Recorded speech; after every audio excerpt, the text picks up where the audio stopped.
읽은 내용은 아마 여러분들이 잘 알고 있는 그런 내용이라 이렇게 생각을 합니다.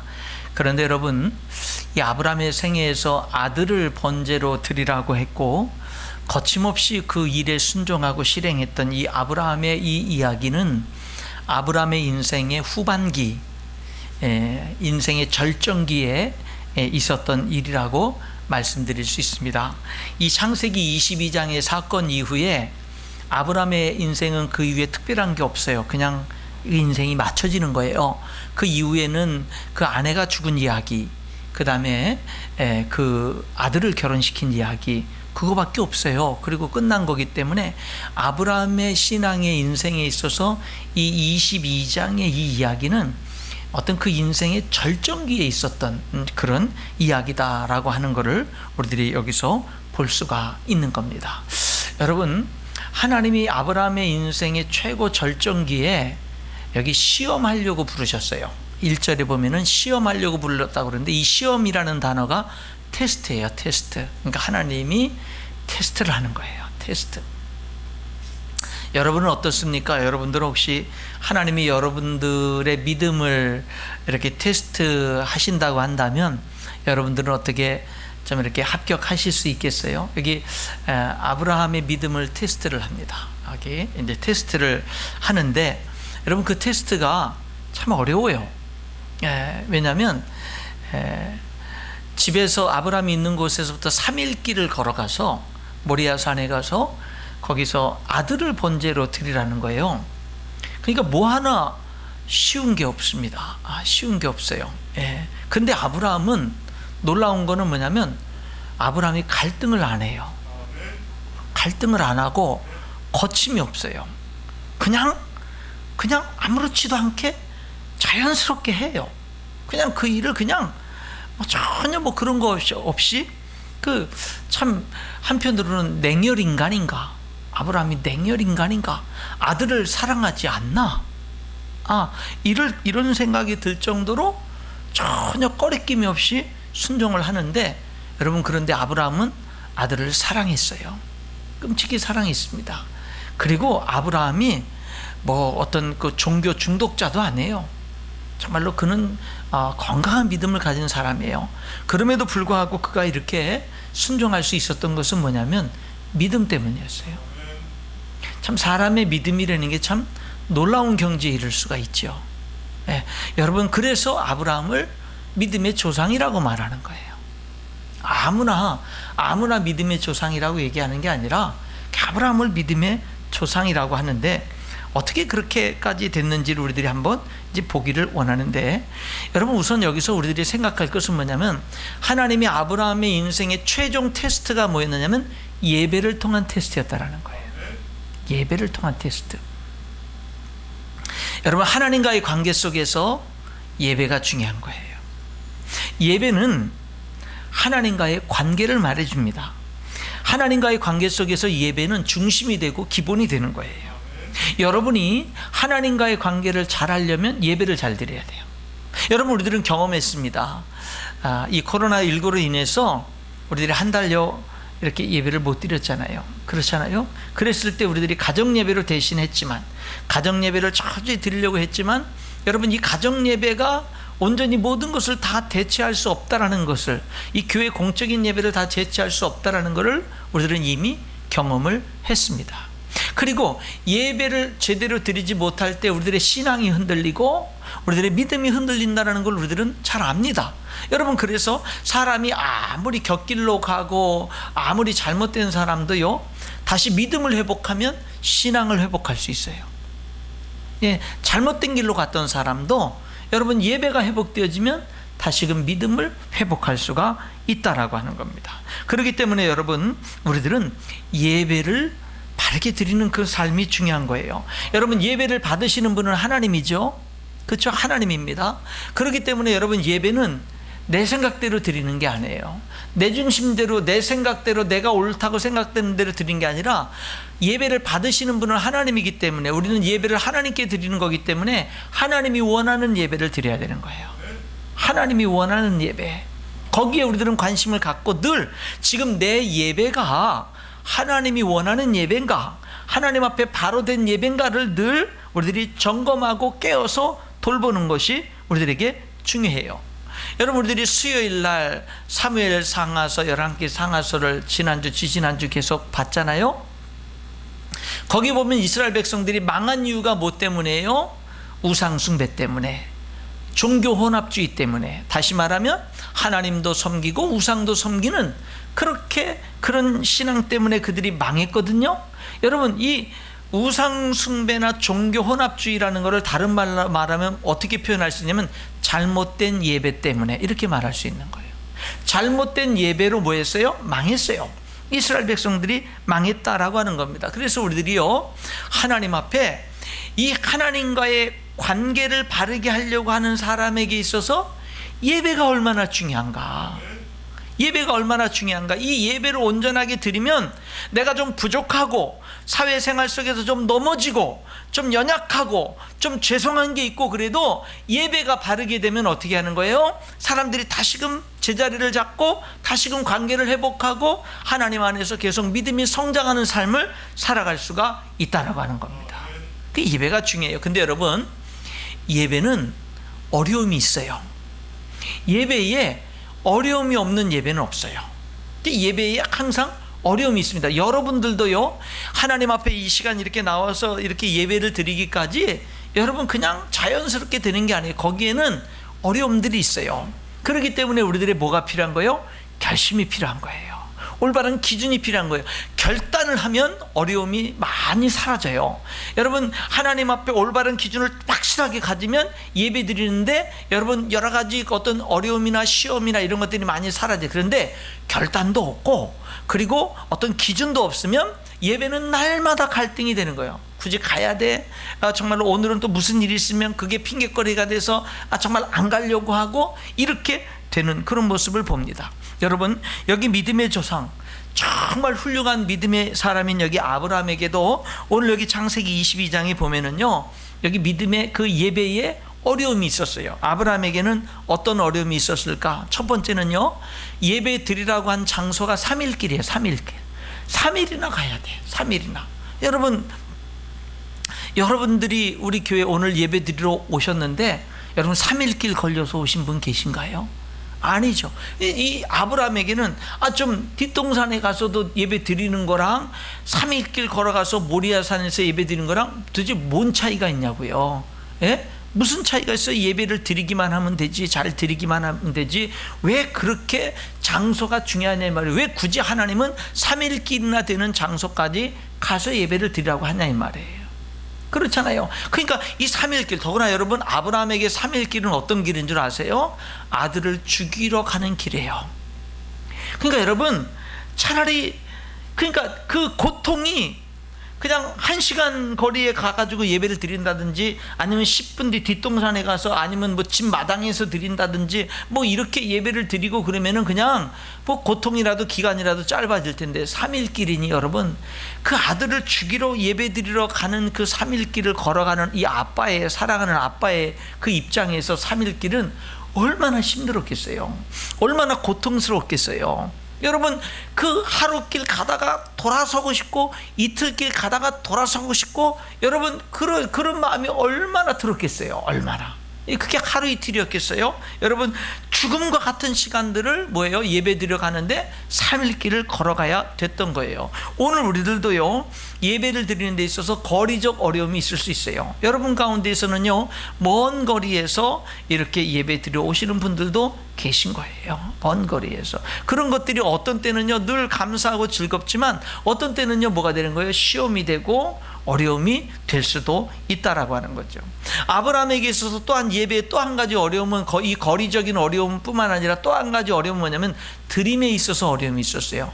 그가 드려야 되는 것은 아들이었어요. 아브라함 같은 믿음이 훌륭한 사람에게 하나님이 만약에 돈을 드려라, 재산을 드려라, 짐승을 드려라, 다른 것을 드리라고 했다면 아브라함에게는 하나도 어렵지 않았을지 몰라요. 그런 것들은 상관없을지 몰라요. 그런데 여러분, 아무리 믿음 좋은 아브라함에게도 아들을 번제로 드리라는, 아들을 칼로 내리쳐서 죽여서 각을 떠가지고 여러분 불에 태워서 드리라고 하는, 이거는 아무리 믿음의 사람이라 하더라도요, 이거는 어려운 겁니다. 이 드림의 어려움이 있었어요. 드림의 어려움. 아브라함은 이렇게 말했을 거예요. 하나님, 다른 거를 드리라면 제가 다 드릴 수 있는데 아들만큼은 제발 하나님, 이것만큼은 제발 하나님, 그랬을 수 있거든요. 근데 하나님은 어떻게 그것을 알고 그것을 드리라고 하는 거예요. 여러분, 여러분들에게 있어서 하나님, 내가 다른 거는 다 드릴 수 있어요. 뭐 시간도 드릴 수 있고, 뭐 재능도 드릴 수 있고, 뭐 다 드릴 수 있는데, 하나님, 이것만큼은 나한테 드리라고 하지 마세요. 이것만큼은 나에게 달라고 하지 마세요 하는 게 혹시 여러분에게 있으십니까? 이것만큼은 하나님 안 돼요 하는 것들이 있습니까? 만약에 그거를 하나님이 달라고 하면 여러분 어떻게 하겠어요? 3일 길을 걸어가서 번제를 드려야 된다고 한다면 여러분 3일 길 끝까지 가서 온전히 드릴 수 있겠어요? 아니면은 그냥 아예 그냥 듣자마자 아예 걸음도 떼지 않고 돌아버리겠어요? 아예 그냥, 아니면 하루 이틀 가다가 그냥 포기해버리겠어요? 여러분이라면, 여러분이 정말 이것만큼은 안 돼요 라고 하는 그것을 하나님이 나에게 온전히 드려라 라고 할 때, 여러분 그럴 때 여러분은 어떻게 하실 수 있겠어요? 그래서 예배에는요, 진정한 예배는 포기가 있는 거예요. 예, 포기가 있는 거예요. 그럴 때 우리들이 온전히 하나님 앞에 드려질 수 있는 거지요. 예수님을 믿고 구원받으면요, 사람이 변화되지요. 어떤 변화가 있느냐면 하나님께 드리는 게 즐거워요. 감사해요. 그런 변화가 있어요. 예수님 믿으면 내가 정말 돈 하면서 살았던 인생이라 할지라도, 예수님을 믿고 구원받은 다음에는요, 예수님이 날 위해서 십자가에 죽은 것이 믿어지고, 그리고 난 다음에는요, 이 드리는 즐거움이 있어요. 여러분, 11조 드리는 게 쉽습니까? 그 얼마나 어려운 거예요. 내가 고생해서 한 달 벌은 돈의 10분의 1을 하나님께 드린다라고 하는 거, 이거 진짜 어려운 일이거든요. 그런데 여러분, 그런 게 어렵지 않아요. 그게 당연한 것으로 여겨져요. 그것을 드리는 게, 나에게 수입이 왔을 때 그건 11조부터 먼저 떼어놓는 게 그냥 당연해요. 그냥 당연해요. 그리고 그렇게 드릴 수 있다는 게 감사해요. 감사해요. 여러분, 이런 놀라운 변화들이 예수님 믿으면 우리에게 일어난다라고 하는 거죠. 근데 여러분, 어떤 사람은 교회 와서 예배 드리고 하나님을 믿는데, 하나님이 살아계신 걸 믿고 예수님이 날 위해서 죽으신 것도 믿는데, 내가 하나님 앞에 제대로 된 신앙생활인데 항상 돈에 걸리는 사람이 있어요. 항상 헌금에 걸리는 사람이 있어요. 내가 신앙생활을 하긴 하는데 자꾸 헌금하라는 얘기만 나오면 뭐가 되는 거냐면 마음문이 닫히는 거예요. 그냥 다 싫은 거예요. 그냥 갑자기 은혜롭게 신앙생활을 하다가도 헌금 얘기가 나오면 뭐가 되면은요, 교회 가기도 싫어지는 거예요. 하나님이 나의 이 물질적인 부분을 타치하면은 싫은 거예요. 싫은 거예요. 그래서 그것 때문에 항상 걸리고, 그것 때문에 항상 믿음이 자라지 않는, 10년이 되고 20년이 되고 30년이 되고 계속 넘어졌다 일어났다, 그 자리에서 맨날 넘어졌다 일어났다, 하나님 안 믿을 수는 없으니까 넘어졌다 일어났다만 반복하면서 전혀 믿음의 성장이 없고, 늘 다른 사람들 탓하고, 헌금 얘기한 목사님 탓하고, 교회 탓하고, 늘 모든 것을 남 탓하지 정말로 믿음이 성장되지 않는 그런 안타까운 사람도 있다라고 하는 겁니다. 그런 사람들이 있다고 한다면 정말로 그것이 물질 문제를 얘기하는 목사님이나 교회 문제인가, 아니면 하나님께 정말 드리고자 하는 마음이 인색한 나의 문제인가 라고 하는 것들을 우리들이 냉정하게 돌아볼 필요도 있다라고 하는 거죠. 여러분, 예배의 방해거리가 뭐였어요? 드림의 문제였어요. 아브라함 같은 사람에게도 아들을 드리라고 하니까 이 드림의 문제가 예배의 방해가 됐다라고 하는 거죠. 또 하나 방해가 뭐냐? 그래도 그것을 다 이기고 걸어가고 있는데 아들이 얘기하는 거예요. 아버지, 다 하나님께 번제 드릴 건 다 준비됐는데 왜 핵심적인 양은 없습니까? 번제할 어린 양은 어디 있습니까? 라고 아들이 이야기하는 거예요. 아들이 얘기해요. 여러분, 아마 이 갈등을 했던 아브라함이 그 얘기를 들었을 때가 가장 발걸음을 더 이상 모리아산으로 향하지 않고, 예배 장소로 향하지 않고, 그냥 에라, 내가 더 이상 못해 먹겠다, 야 우리 집으로 돌아가자, 하나님이고 뭐고 이제 그냥 우리 하나님 이제는 외면하고 그냥 살자, 이렇게 하면서 돌아가는 그런 결정적인 계기가 될 수 있는 상황이 이 아들 이삭의 질문, 번제할 어린 양은 어디 있습니까? 라는 이 질문이었을 겁니다. 여러분, 다시 말하면 뭐냐면요, 하나님께 예배하는데 뭐가 방해되냐면 인간관계가 방해가 되는 거예요. 인간관계가 방해가 되는 거예요. 그것이 사랑의 관계든 증오의 관계든 인간관계가 예배를 방해할 수 있다라고 하는 거지요. 우리들도요, 사람과의 관계가 예배를 방해합니다. 어떤 때는 내 남편이 나의 온전한 예배에 방해가 될 수 있어요. 내 아내가 내 온전한 예배에 방해가 될 수 있어요. 내 자녀들이 방해가 될 수 있고, 부모가 방해가 될 수 있고요, 교회에 와서 목사님이 방해가 된다고 생각할 수 있고, 여러분 성도들이 방해가 된다고 생각할 수 있어요. 그 사람만 없으면 내가 신앙생활 잘할 수 있을 텐데, 그 사람이 내 신앙생활을 힘들게 하고 어렵게 한다라고 하는 거죠. 오히려 그것이 하나님이 나를 빚으시는 통로가 될 수 있고, 내가 더욱더 성장하고 성숙할 수 있는 그런 기회가 될 수도 있는데, 우리들은 그것을 뭐라고 생각하는 거예요? 내 예배에 방해가 된다고, 그것만 없어지면 되겠다고. 그러니까 우리들은 늘 문제 해답을 어디서 찾는 거냐면요, 다른 데서 찾는 거예요. 이런 환경이 해결되면 되게, 내가 강해지고 내가 변화되고 내가 성숙해지는 데서, 내가 연단되어지는 데서 어떤 문제 응답을 찾으려고 하는 것이 아니라, 그냥 나는 그대로 있는데 환경들이 변화됐으면 좋겠는 거예요. 사람들이 변화됐으면 좋겠는 거예요. 늘 그런 데서 우리들이 어떤 자꾸 길을 찾으려고 하는 거죠. 여러분, 여러분에게도 이 관계적인 어려움이 있을 수 있어요. 거리적 어려움, 드림에 있어서의 어려움, 관계적인 인간관계 속에서의 이 어려움, 이런 것들이 우리들의 예배를 뭐예요? 방해를 하는 거예요. 방해. 여러분, 그런 것들이 실제적으로 여러분들의 삶의 예배에 방해가 된다고요. 여러분은 그런 것을 뛰어넘어서 드리는 게 예배입니다. 예배예요. 여러분, 한 가지 생각해 볼 것이 있는데, 여기 아들 이삭이 질문하죠. 아버지, 불도 있고 칼도 있고 다 나무도 있고 다 있는데 정작 번제할 어린 양은 어디 있어요? 여러분, 이제 이런 질문을 해볼 수 있죠. 이삭은 아버지가 자기를 번제로 드릴 거라는 걸 알고 질문했을까? 모르고 질문했을까? 모르고 질문했을 수도 있습니다.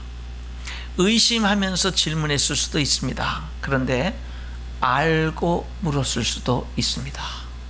3일길에 아버지의 그 표정 속에서. 여러분, 그것을 알고 질문했을 수 있다라는 생각을 할 수 있는 것은 뭐냐면, 그가 모리아산에 두 종을 남겨두고 모리아산 정상에 올라가서 아버지가 그를 묶고 칼로 잡으려고 할 때 이삭이 순순히 순종을 합니다. 여러분, 그때 이삭의 나이는 청년의 나이입니다. 아브라함의 나이는 늙은 노인의 나이입니다. 그래서 여러분, 힘으로는 이삭이 이깁니다. 아브라함이 힘으로 이삭을 이길 수 없습니다. 그러니까 이삭이 순종하지 않고는 이삭을 번제로 드릴 수 없는 겁니다. 근데 이삭은 순순히 아무런 반항도 하지 않고 묶이고 죽임을 당하죠. 여러분, 그 모리아산 가까이 왔을 때 두 종은 이제 남겨놓고 아브라함과 이삭이 둘이 올라갑니다. 그 나무를 치고. 얼마나 힘들어요. 두 종을 데리고 지고 올라와 그러면 쉽게 올라갈 수 있었는데 뭐예요? 이 온전한 예배를 위해서 고생을 하는 거죠. 수고를 하는 겁니다. 여러분, 그리고 그 올라가가지고 이제 뭐를 하죠? 제단을 만들죠. 아마 나무단을 이제 그 번제물이 다 탈 정도니까 나무도 적은 나무는 아니었을 겁니다. 그 나무를 네모나게 아마 쌌을 거예요. 여러분, 이 쌓는 일을 누가 했죠? 이삭이 했겠죠. 이삭만 했을까요? 아브라함도 같이 거들었겠죠. 여러분 보세요. 만약에 그 번제단을 아브라함과 이삭이 쌌다고 한다면, 아브라함은 이 세상에서 가장 사랑하는 아들을 죽일 번제단을 쌓는 겁니다. 그게 예배예요. 여러분, 이삭이 거기서 번제단을 쌓았다고 한다면 자기가 죽을 번제단을 쌓은 겁니다. 그게 예배예요. 예배는 값싼 게 아니에요. 예배는 싸구려가 아니에요. 예배는 값이 지불되는 거예요. 희생이 지불되는 거예요. 그게 예배다 이 말이에요. 여러분, 예배가 중요한 겁니다. 코로나로 인해서 어렵습니다. 그동안 2월 말부터 시작해서 3월, 4월, 5월 계속해서 가정 예배를 많은 성도들이 드렸고, 그리고 가정 예배를 드릴 수 있도록 계속해서 이 설교를 토요일 날 미리 영상으로 촬영을 해서 계속해서 미리 올려서 9시든 11시든 우리 성도들이, 우리들이 이곳에서 예배 드리는 시간에 성도들이 같이 예배 드릴 수 있도록 그렇게 제공을 해드렸습니다. 근데 오늘부터는 그것을 끊었습니다. 아마 우리 성도들 많이 방황하리라 생각을 합니다. 지난 한 주간 내내 저는 힘들었습니다. 고민을 많이 했습니다. 잘한 결정일까? 잘한 결정일까? 얼마나 고민을 많이 했는지 모릅니다. 우리 성도들이 오늘 걸어간 주일에 영상이 제공됩니까? 설교 요약본이 제공이 됩니까? 예배 안내서가 제공이 됩니까? 아무것도 제공이 안 되는 가운데 과연 우리 성도들은 지금 어떻게 예배 드릴까? 저는요, 며칠 전부터 고민을 많이 했습니다. 잘한 걸까? 이거 다시 그냥 포기하고 다시 올려드릴까? 얼마나 고민을 많이 했는지 모릅니다. 그런데 여러분, 그럼에도 불구하고 왜 이런 결정을 운영위원회에서 함께 고민들을 하면서 이런 결정을 왜 했느냐? 여러분, 이 코로나 그냥 금방 안 끝나요. 또다시 잠잠해졌다, 또다시 또 확산됐다, 또다시 잠잠해졌다. 오늘 9시 예배 때 공무원들 2명이 왔다 갔어요. 처음으로 2분이 왔다 갔어요. 다 점검하고 다 샅샅이 점검하고 갔어요. 여러분, 그러나 여러분, 공무원들이 점검하는 게 중요한 거 아니에요. 저희들은요, 공무원들이 오면 환영을 합니다. 예, 공무원들이, 여러분, 저나 우리 교회는요, 공무원들이 와서 이렇게 그 코로나를 위해서 이렇게 대비하는 거 아니에요. 온 성도들, 여러분 지금도, 여러분 설교하는 지금 저만 빼놓고 지금 모든 분들이 100% 마스크를 다 차고 지금 예배드리고 있잖아요. 100% 다 마스크를 찹니다. 그리고 열 체크를 다 합니다. 소독을 다 합니다. 손소독을 다 하죠. 여러분 앉아 계신 자리, 여러분 9시 예배 끝나고 다시 소독제 다 뿌리고 일일이 걸레질로 다 닦은 겁니다. 여러분 11시 예배가 끝나면 여러분 또다시 소독제로 다 닦고 뿌립니다. 여러분 2시 예배가 끝나면 다 그렇게 합니다. 예배가, 여러분 하루가 끝나면이 아니에요. 예배가 끝날 때마다 여러분 소독을 하는 겁니다. 여러분 이것은 왜 그렇게 하는 줄 아세요? 이제 6월 달부터 이제 공적인 예배로 다 나오라고 성도들을 초청하면서, 왜? 이것이 1년이 될지 2년이 될지 언제까지 갈지 어떻게 알아요? 이제는요, 이것이 그 코로나가 이제 끝나버리면 그때 교회에 나와야지, 이러면 안 되는 거예요. 이제는 그러면 안 되는 거예요. 성도들을 살리고 세우고 인도할 때 그럴 수 없는 거예요. 그러니까 뭐 하는 거예요? 이제 성도들에게 이런 그 예배 안내서를 제공하는 것을 중단하면서까지 이제는 나오라는 거예요. 나오라는 거, 결단하고 나오라는 거예요. 그러면 교회에서 뭐예요? 그냥 나오라고만 하는 게 아니라 뭐 하는 거예요? 나왔을 때 정말로 안전하게, 최대한 누가 점검을 나와서 안 나와서가 아니라 그런 거랑 상관없이, 여러분 뭐 한 거예요? 우리 스스로가 우리를 위해서, 우리 성도들을 보호하기 위해서 그렇게 최선을 다해서 준비하면서 그렇게 해나가는 거예요. 여러분, 우리들이 인간적으로 최선을 다해서 준비할 것은 준비하되 믿음으로 도전할 것은 도전해야 될 줄 믿습니다. 우리들이 함께하는 게 필요한 거예요. 여러분, 하나님이 세우신 기관은 가정입니다. 하나님은 가정을 세웠어요. 이 지구상의 가정은 인간을 창조하신 하나님이 세운 기관이에요. 하나님은 아담을 창조하시고 그 갈빗대를 취해서 하와를 창조하시고는요, 하와를 아담에게 데리고 와서 부부가 되게 하고 가정을 만들으셨어요. 그래서 가정의 증인은 하나님이에요. 가정을 만들어주신 분은 하나님이에요. 그래서 이 지구상에 수많은 기관들이 있지만 인간들이 세운 기관들이 다인데 하나님이 세운 기관은 가정이에요. 그래서 가정은 하나님을 예배해야 되는 거예요. 그래서 가정 예배가 중요한 거예요. 여러분들이 공적인 예배를 드렸다고 가정 예배를 소홀히 하면 안 돼요. 우리가 주일 오후 예배 없잖아요. 여러분 주일 예배, 오후 예배가 없을 때 가정 예배를 드렸잖아요. 여러분 그래서 한 달에 한 번 마지막 주일은 늘 오후 예배가 없이 가정 예배를 드렸잖아요. 여러분 지금 계속해서 오후 예배가 없잖아요. 여러분 우리가 가정 예배를 드려야 돼요. 그리고 또 하나, 여러분 하나님이 세운 또 하나의 기관이 교회예요. 예수님의 피값으로 하나님이 세운 기관이 이 인류를 구원하고 하나님의 영광을 받고 하나님의 뜻을 이루기 위해서 세우신 기관이 교회예요. 그렇기 때문에 여러분, 가정 예배로만 여러분 모든 것을 만족할 수가 없는 거예요. 왜? 가정을 창조하신 하나님이 교회를 창조했기 때문에요.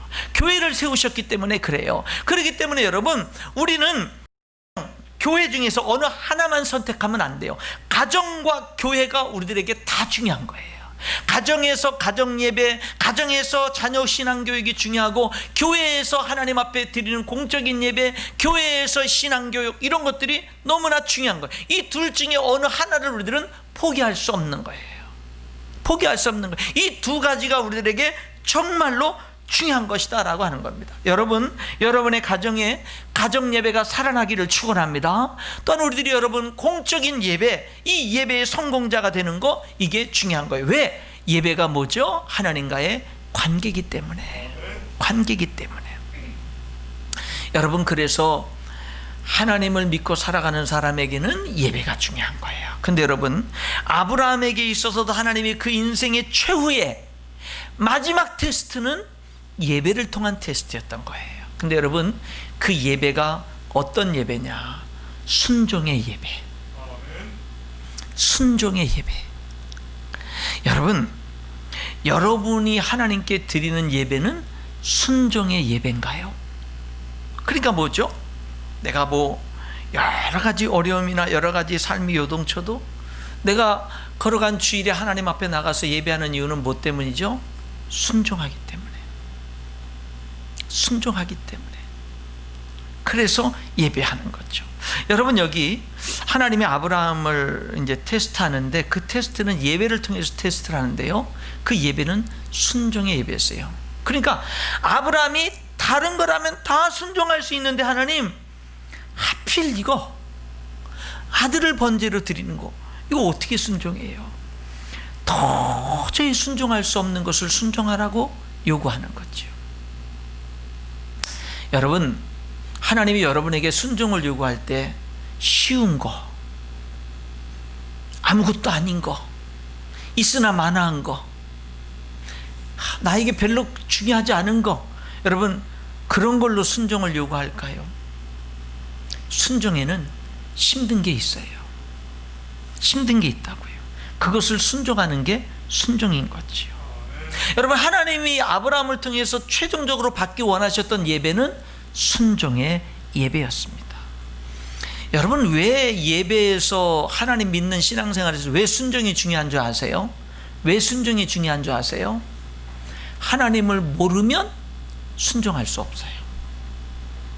하나님을 신뢰하지 않으면 순종할 수 없어요. 순종은 하나님을 아는 사람이 할 수 있고 신뢰하는 사람만 할 수가 있는 거예요. 여러분, 하나님께서 이 순종을 하는, 이 우리들에게 원하는 이 예배가 이 순종의 예배라는 것을 여러분들이 다시 한번 기억할 필요가 있습니다. 여기 5절에 하나님이 이제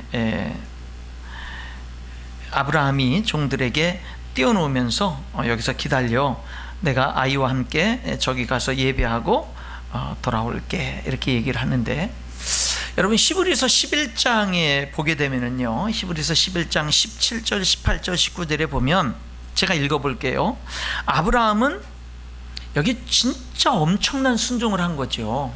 이거는 진짜 대단한 순종을 했거든요. 근데 그 순종을 어떻게 했는지를 히브리서에 해석을 해놨어요. 성경에서, 히브리서에서 그거를 이제 하나님께서 기록을 해놓으셨는데, 히브리서 11장 17절, 아브라함은 시험을 받을 때에 믿음으로 이삭을 드렸으니.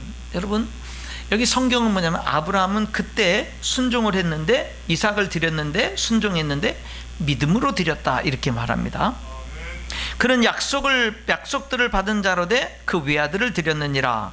그에게 이미 말씀하시기를, 아브라함에게 이미 말씀하시기를, 내 자손이라 칭할 자는 이삭으로 말미암으리라 하였으니. 예, 그 이 창세기 21장 12절에 내 자녀는 이 이삭을 통해서 내 자녀가 후손들이 하늘의 별처럼 바닷가의 모래처럼 많을 거야. 이 이삭을 통해서라고 이미 말씀했어요. 그리고 난 다음에 뭐예요? 그 이삭을 드리라고 그런 거죠. 그러니까 하나님 말씀에 뭐가 있는 거죠? 이게 오류가 있는 거죠. 오류가 무슨 오류가 있는 거예요? 21장에서는 네 후손들은 이 이삭으로 말미암아 하늘의 별처럼 많게 될 거라고 말씀해 놓고 22장에서는 그 이삭을 번제로 드리라고 하니까 이게 오류라고 생각되는데 사실은 오류가 아니고 뭐예요? 테스트한 거란 말이죠. 그러니까 아브라함이 그 말씀에, 엄청난 말씀에 어떻게 순종한 거냐면 하나님을 믿은 거예요. 어떤 말씀을 믿은 거냐면 이 이삭은 결코 죽지 않는다. 이 이삭은 죽어도 다시 살아난다. 하나님은 이 이삭을 통해서 뭐 한다? 우리 후손들이 많게 할 거라고, 이 이삭을 통해서 많게 할 거라고 말씀하셨다라고 하는 거를 이미 여기 히브리서에서 뭐라냐면 이미 말씀하시기를 내 자손이라 칭할 자는 이삭으로 말미암으리라 하였으니 그가 19절에 하나님이 능히 이삭을 죽은 자 가운데서 다시 살리실 줄로 생각한지라 비유컨대 그를 죽은 자 가운데서 도로 받은 것이니라. 여러분, 그러니까 이게 대단한 게 뭐냐면요, 아브라함은 창세기 12장에서 하나님이 아브라함을 믿음의 조상으로 부를 때 믿음으로 순종하면서 나갑니다. 그래서 이제 너로 말미암아 땅의 모든 족속이 복을 받을 거라고 그러고 자녀를 줄 거라고 그래요. 근데 아무리 기다려도 자녀를 안 줘요. 그래서 아브라함이 뭐를 하냐면 양자를 드리려고 그래요. 그랬더니 하나님이 아니야, 양자 드리지 마. 네 아내가 아들을 낳아줄 거야. 그래서 그 말씀 믿고 또 기다려요. 그래서 세월이 수년 흘러가도 하나님이 안 주셔요. 아무리 안 주십니다. 그러니까 또 하나님이 그 의심하고 흔들리니까 하나님이 뭐냐면은요, 내가 바깥에 데리고 나가서 하늘의 별들을 보여주면서 저 별들처럼 네 후손들이 많을 거야. 또 믿고 기다린단 말이죠. 근데 안 주시는 거예요. 그러니까 이번에는 기다리다 지쳐서 아내의 제안을 받아서 여종 하가를 통해서 이스마엘을 낳았다고요. 그랬더니 하나님이 뭐라 그래요? 그 이스마엘은 내가 너에게 약속한 자녀가 아니야. 내가 너에게 약속한 자녀는 내 아내 사라를 통해서 낳게 될 자녀인 거야.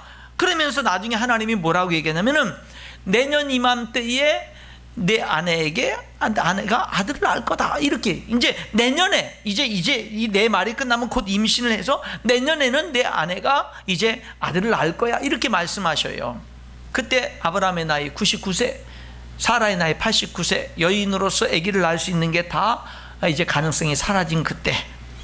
여러분, 그래서 이 아브라함이 웃지요. 하나님, 이스마엘이나 잘 살았으면 좋겠어요. 웃죠. 그랬더니 아니다, 낳을 거다. 근데 여러분, 진짜 아브라함의 나이 100세 때, 그 아내 사라 90세 때요, 의학적으로 정말로 인간적으로는 아기를 낳을 수 없는 그때 하나님의 기적으로 아기를 낳은 거예요. 그러니까 보세요, 아브라함 입장에서는요 25년 동안 하나님은 줄기차게 계속 아들을 안 주시면서 줄기차게 계속해서 내 아내가 아들을 낳을 거야. 내 아내가 낳는 아들이 내 후손이 될 거야. 그 후손들은 하늘의 별처럼 바닷가의 모래처럼 많을 거야. 하나님은 계속 말하는 거예요. 정말로 양자를 드리려고 해도 가로막고 말씀하시고, 또 기다리다 지쳐도 말씀하시고, 나중에 이스마엘을 낳아가지고 기다리다 지쳐서 잘못해가지고 이스마엘을 낳았을 때도 아니라고 하면서 하나님은 변함이 없어. 25년 동안 안 주시는데, 약속만 주시는데 하나님은 변함이 없는 거예요. 그냥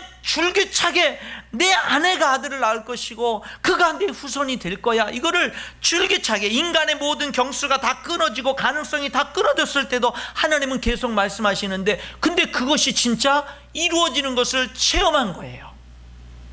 그리고 아브라함은요, 그 경험을 통해서 믿음이 확 들어온 거예요. 하나님은 말씀하시면 되는구나. 하나님은 말씀하시면 이루어지는구나. 인간들의 계산으로 안 되고 환경적으로 안 되고 모든 것이 안 돼도 하나님이 말씀하신 것은 반드시 되는구나. 여러분, 그 이삭을 낳는 그 경험이요, 어떤 믿음으로까지 아브라함에게 적용이 됐느냐면, 내 이삭을 번제로 드려라 그러니까 이 이삭을 통해서 하나님이 주신다는 것이 이제는 너무 확실하게 믿어진 아브라함에게는요, 얘는 죽어도 다시 산다 이 말이에요.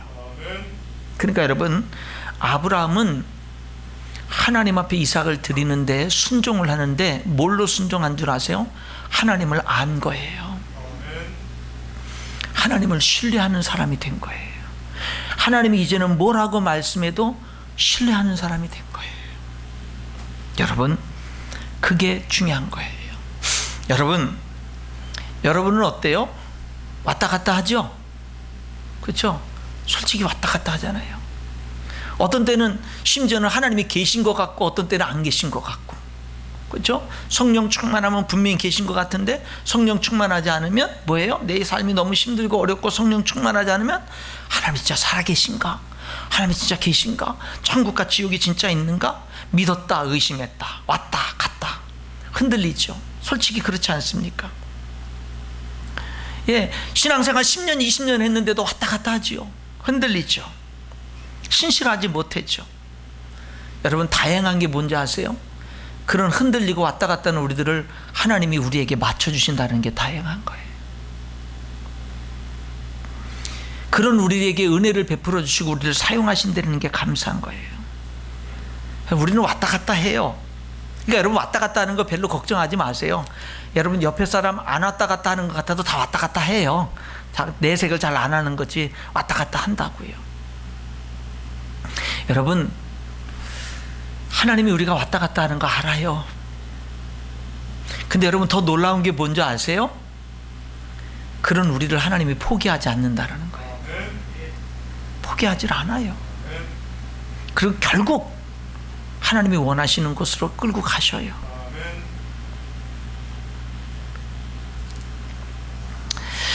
제가 이 설교 원고를 준비해 놓고 계속 묵상을 하다가 이제 이 설교 본문과 연관된 다른 분의 설교를 제가 들어봤어요.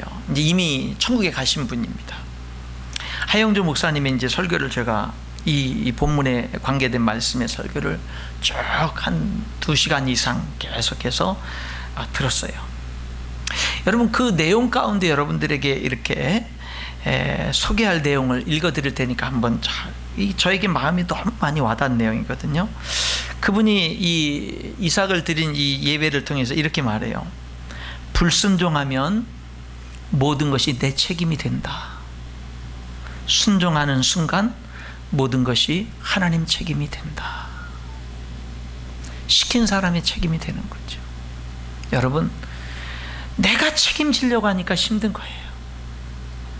내가 책임지려고 하니까 못 지는 거예요. 근데 여러분, 순종하는 순간 말씀하신 하나님이 다 책임져야 되는 거예요. 100%다.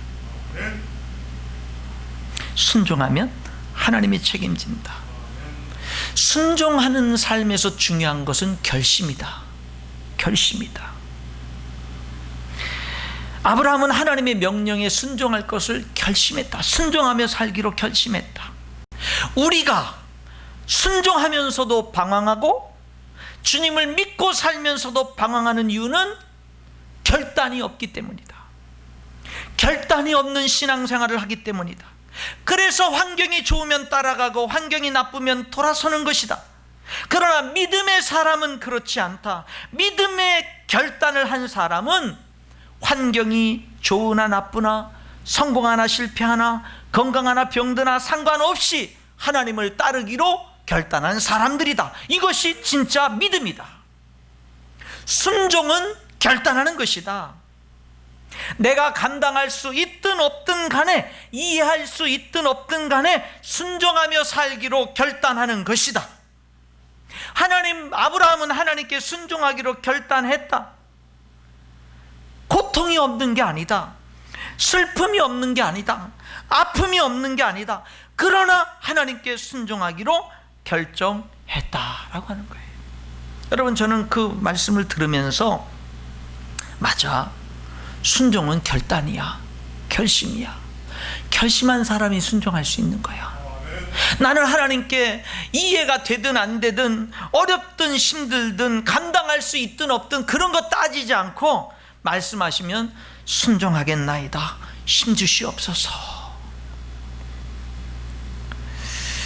여러분, 이게 중요한 거예요.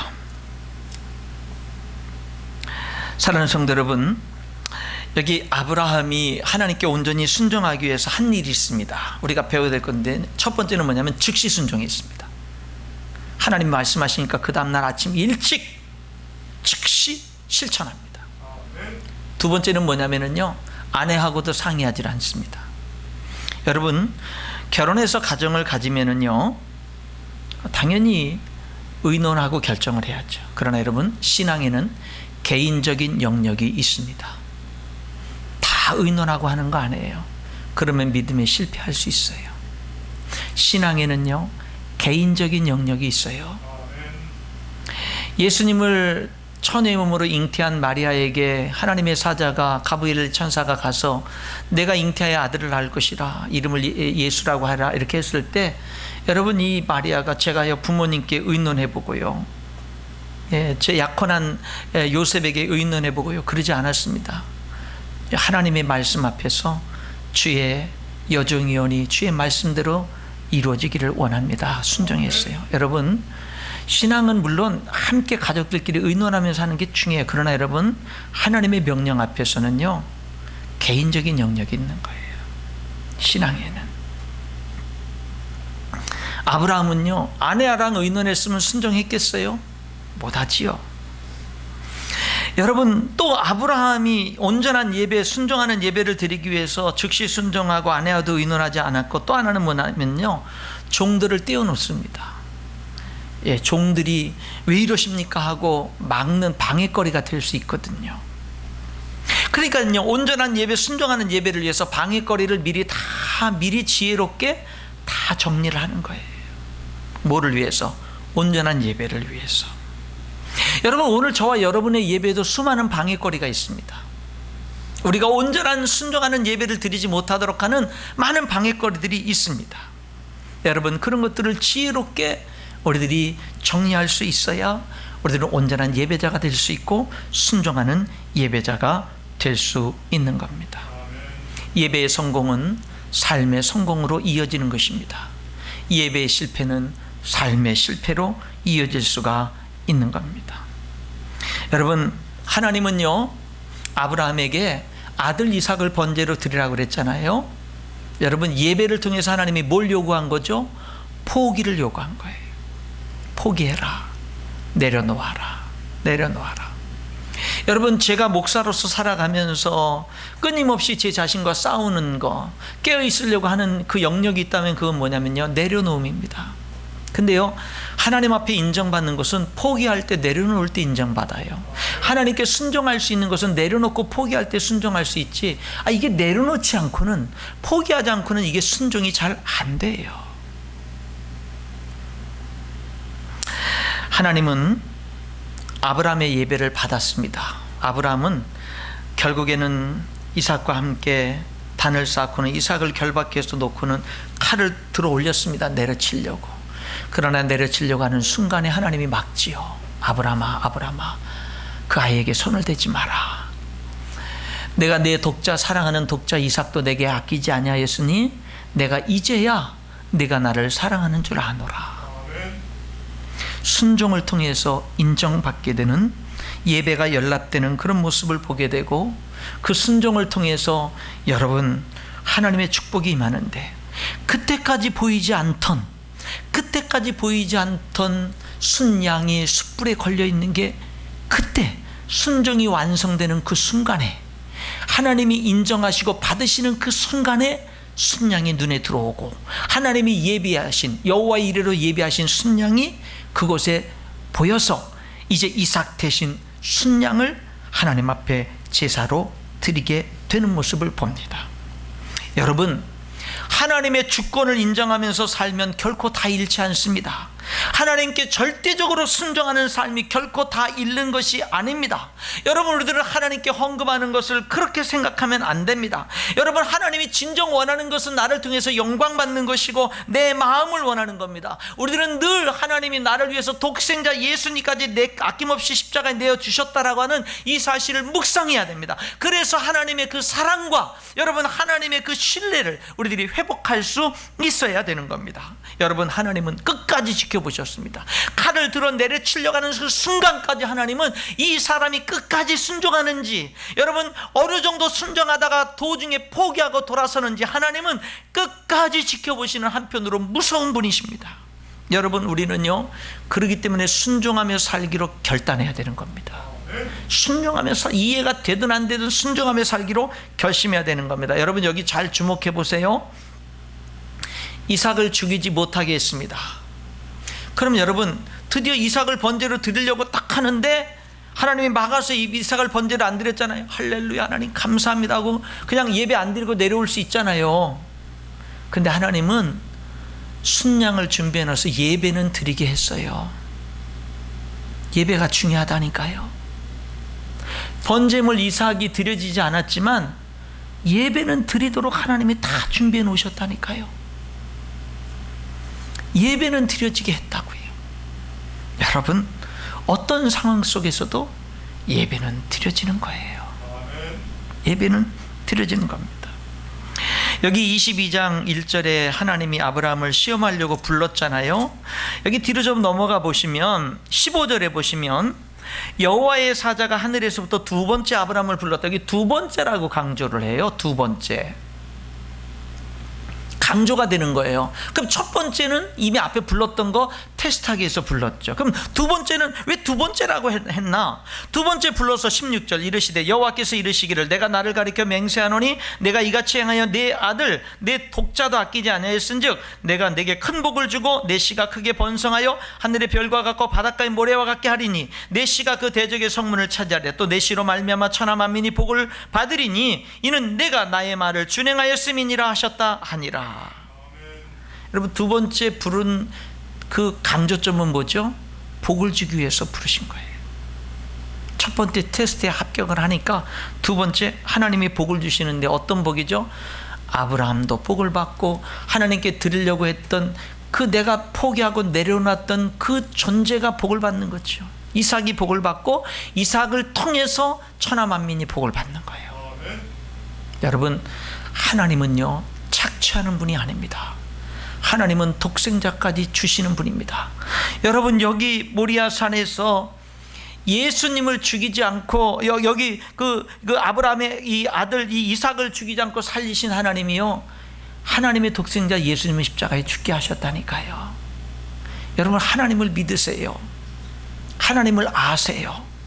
그래서 정말 예배자가 되고 순종하는 예배자가 되는 우리 모든 성도들이 되어질 수 있기를 주님의 이름으로 축원합니다. 기도하겠습니다. 하나님 아버지, 오늘 하나님이 아브라함의 인생의 마지막 테스트한 것이 순종의 예배 테스트였고, 하나님 아버지요 정말로 아브라함이 하나님을 알았기에 하나님을 신뢰했기에 그 테스트에서 인정받고 더 큰 축복의 통로로 살게 되는 모습을 보았습니다.